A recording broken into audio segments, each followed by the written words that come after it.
Sistem perkemihan. Pengertian sistem perkemihan merupakan suatu sistem di mana terjadinya proses penyaringan darah sehingga darah bebas dari zat-zat yang tidak dipergunakan oleh tubuh dan menyerap zat-zat yang masih dipergunakan oleh tubuh. Zat-zat yang tidak dipergunakan lagi oleh tubuh larut dalam air dan dikeluarkan berupa urin atau air kemih. Sistem perkemihan. Sistem perkemihan terdiri dari dua ginjal yang menghasilkan urin, dua ureter yang membawa urin dari ginjal ke vesika urinaria atau kandung kemih, satu vesika urinaria atau VU tempat urin dikumpulkan, dan satu uretra. Urin dikeluarkan dari vesika urinaria. Struktur halus ginjal terdiri dari banyak nefron yang merupakan unit fungsional ginjal. Diperkirakan ada 1 juta nefron dalam setiap ginjal.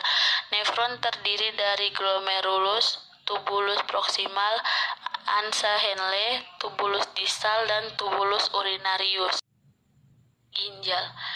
Ginjal terletak pada dinding posterior abdomen di belakang peritoneum pada kedua sisi vertebra thoracalis ke-12 sampai vertebra lumbalis ke-3.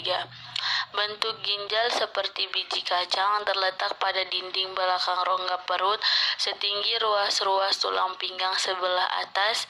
Ginjal kanan sedikit lebih rendah dari ginjal kiri karena adanya lobus hepatis dexter yang besar. Fungsi ginjal adalah memegang peranan penting dalam pengeluaran zat-zat toksis atau racun, mempertahankan suasana keseimbangan cairan, mempertahankan keseimbangan kadar asam dan basa dari cairan tubuh, dan mengeluarkan sisa-sisa metabolisme akhir dari protein, ureum, kreatinin, dan amoniak. Terdiri dari dua saluran pipa masing-masing bersambung dari ginjal ke vesika urinaria. Panjangnya kurang lebih 25-30 cm dan penampang 0,5 cm. Ureter sebagian terletak pada rongga abdomen dan sebagian lagi terletak pada rongga pelvis. Lapisan dinding ureter terdiri dari A. Dinding luar jaringan ikat atau jaringan fibrosa, B. Lapisan tengah atau lapisan otot polos, C. Lapisan sebelah dalam mukosa. Lapisan dinding ureter menimbulkan gerakan-gerakan peristaltik yang mendorong urin masuk ke dalam kandung kemih. Vesika urinaria atau kandung kemih. Vesika urinaria bekerja sebagai penampung urin. Organ ini berbentuk seperti buah pir, letaknya di belakang simfisis pubis di dalam rongga panggul. Vesika urinaria dapat mengembang dan mengempis seperti balon karet. Dinding kandung kemih terdiri dari 1. Lapisan sebelah luar atau peritoneum, 2. Tunika muscularis atau lapisan berotot, 3. Tunika submukosa, 4. Lapisan mukosa atau lapisan bagian dalam. Uretra merupakan saluran sempit yang berpangkal pada vesika urinaria yang berfungsi menyalurkan air kemih keluar.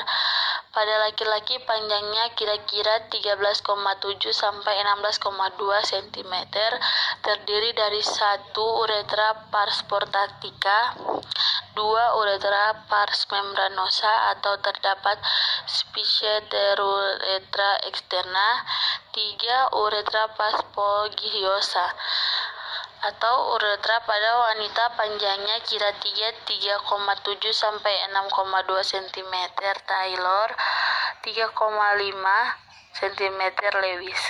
Sphincter uretra terletak di sebelah atas vagina antara klitoris dan vagina, dan uretra di sini hanya sebagian saluran ekskresi. Tahap dan proses pembentukan urin.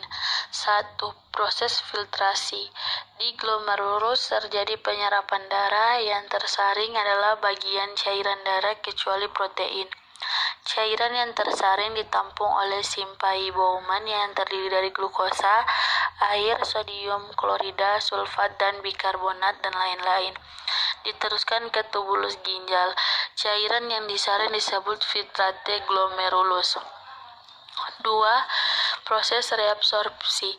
Pada proses ini terjadi penyerapan kembali sebagian besar dari glikosa, sodium klorida, fosfat, dan beberapa ion bikarbonat. Prosesnya terjadi secara pasif di tubulus proksimal.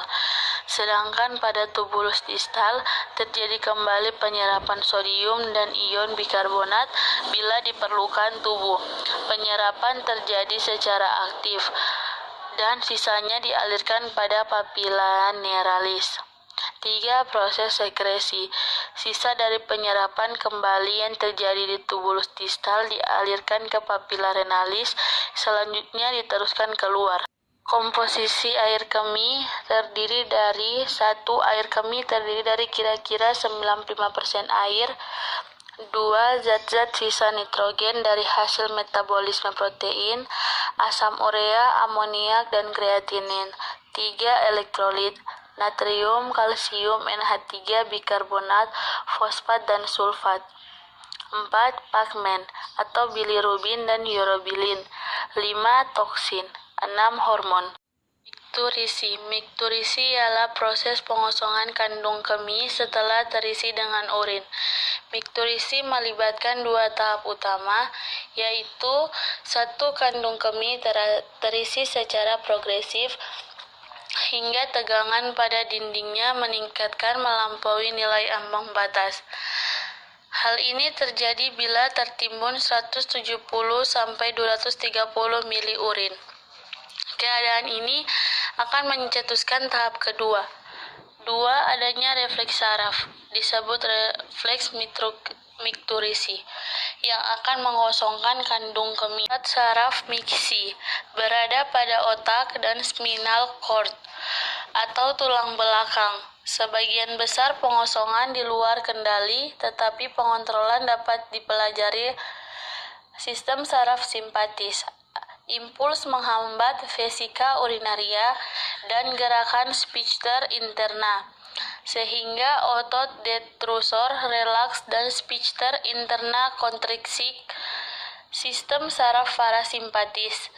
Impuls menyebabkan otot detrusor berkontriksi, sebaliknya sphincter relaksi terjadi miktrusi atau normal tidak nyeri. 4. Fisis.